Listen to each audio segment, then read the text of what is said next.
you want the ANZ hat or not? Yeah, that's what I'm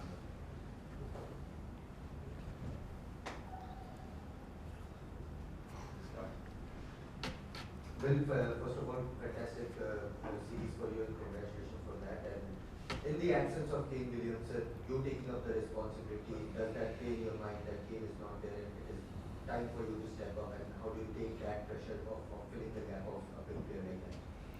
To be honest, since my debut about 4 years ago, I've been in and out through form, through selection. I've been a reserve batter for a number of years now, so I've come to know the feeling of running the drinks really well, and when I do get an opportunity to play, I'm more excited to go out and do my own thing in my own way, not try to replace Kane or whoever it might be, just play my own game and see it as a great opportunity rather than big boots to fill.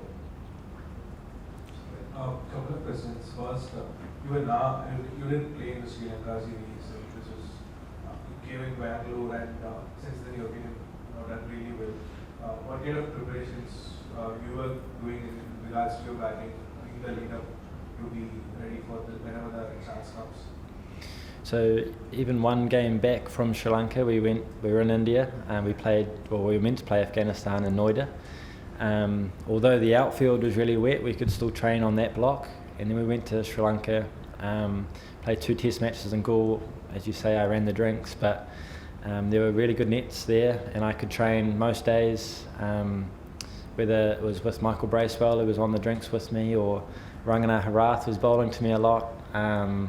So I felt really prepared, to be honest, and coming to India to play cricket is always really exciting. So I felt well prepared and just excited to give it a go.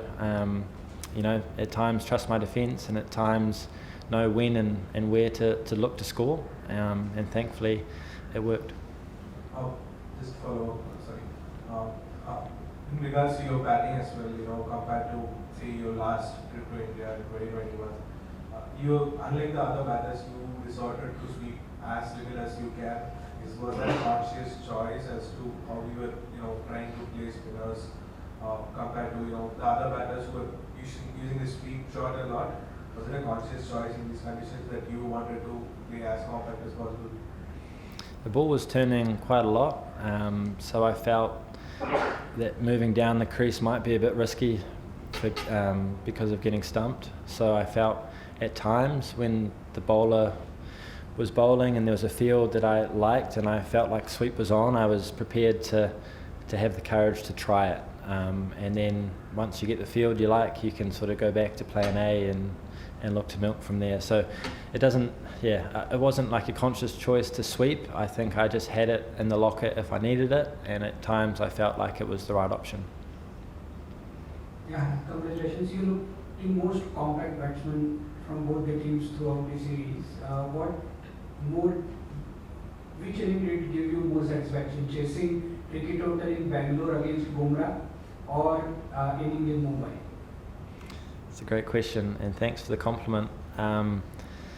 Both, I think if you look at all 3 matches, there was different challenges in each. Obviously in Bangalore a lot of wickets fell to seam, and then Pune and Mumbai, it was a lot more challenging against spin.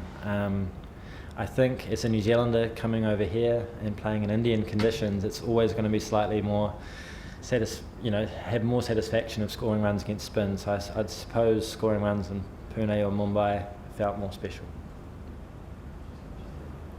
Congratulations, Will, on the half centuries in this match. It seems as if it was like fish taking to water, the way you took to the Mumbai pitch. So did you analyze the videos of somebody like a Jadeja or Ashwin before this match? And the other fact is maybe standing at short leg. Did that help you to read the pitch better? No, you don't see much of the pitch at short leg, you're just watching the batsman.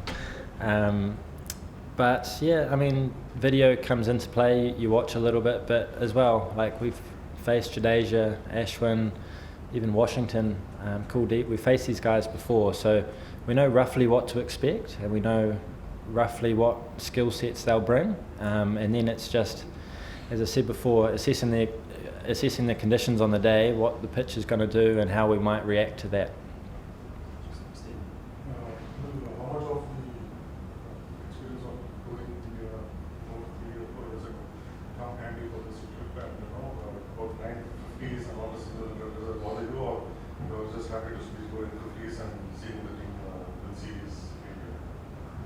Yeah, I mean, 950s and no hundreds. I'd like 100, but at the same time, winning series, the feeling in the dressing room right now, that's why we play the game ultimately. So to answer your question, I'd rather win matches and win series and score hundreds, but hopefully 100's around the corner. And the experience of the previous tour? Yes. In 2021 it was another tough series. Obviously we drew in Kanpur and then we came to Mumbai and we lost here. So it's nice to return to a venue and know roughly what to expect. But over my 4 years now of international cricket, we've also toured Bangladesh, we've toured Sri Lanka, Pakistan. So we're starting to get a feel for what it's like to bat. In the heat is one thing, and also on turning tracks and tracks that skid on too is just as tricky. So I suppose you draw confidence from lots of different series, not just coming to India 3 years ago. Coming to India, as you have seen over the period of the last 3 Test matches, things can unravel very quickly for even the best players, even the best attacks, even the best teams that we have seen. But what you have portrayed in the series is a picture of a very composite defensive batsman who was very sure about his skills. Some qualities that we all can relate to with Kane Williamson, who we replaced in the batting like him, and you kind of batted like him. So, are there any natural qualities that you naturally relate with Williamson having replaced him in the squad for this particular series? And what are those? And naturally, what sort of approach you like to take in your batting? Sort of replacing Kane, as I said before, I could be replacing anyone. Unfortunately, Kane's not here, and if he was, he'd be a great person to lean into and to ask what he thinks in certain situations.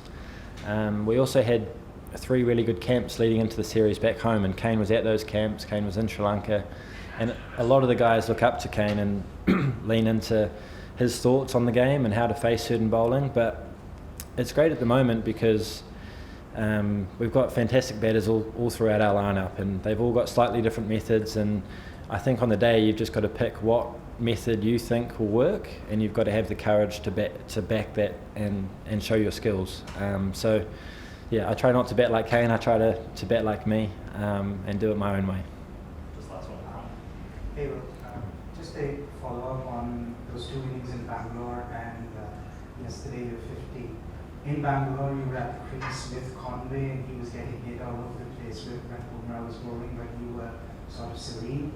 In here, Mitchell was having trouble with spin, but you were pretty serene. What do you think, what worked for you when you were out there? Because I think that was the toughest conditions for New Zealand batting in Bangalore and Pune. Also, secondly, a lot of people have spoken about your defensive skill, but I think I remember a 6 that you hit where you reached out in front to Jadeja and just picked it straight through at the side screen. How was that shot for you? Batting, it's all about partnerships. And there's sometimes when, I might be struggling and my partner's scoring all the runs, it flows like that. So I'm not going to compare myself to anyone. I was just trying to do what I know I can do and try to bring my best skill set to the table. You mentioned the 6 off Jadeja. It was just a bit of cat and mouse really. He had long off for most of his spell and he brought mid off up. And I thought, if I get the right length, I might be able to give it a go, and thankfully it worked. Right. Thanks, everyone. Thank you.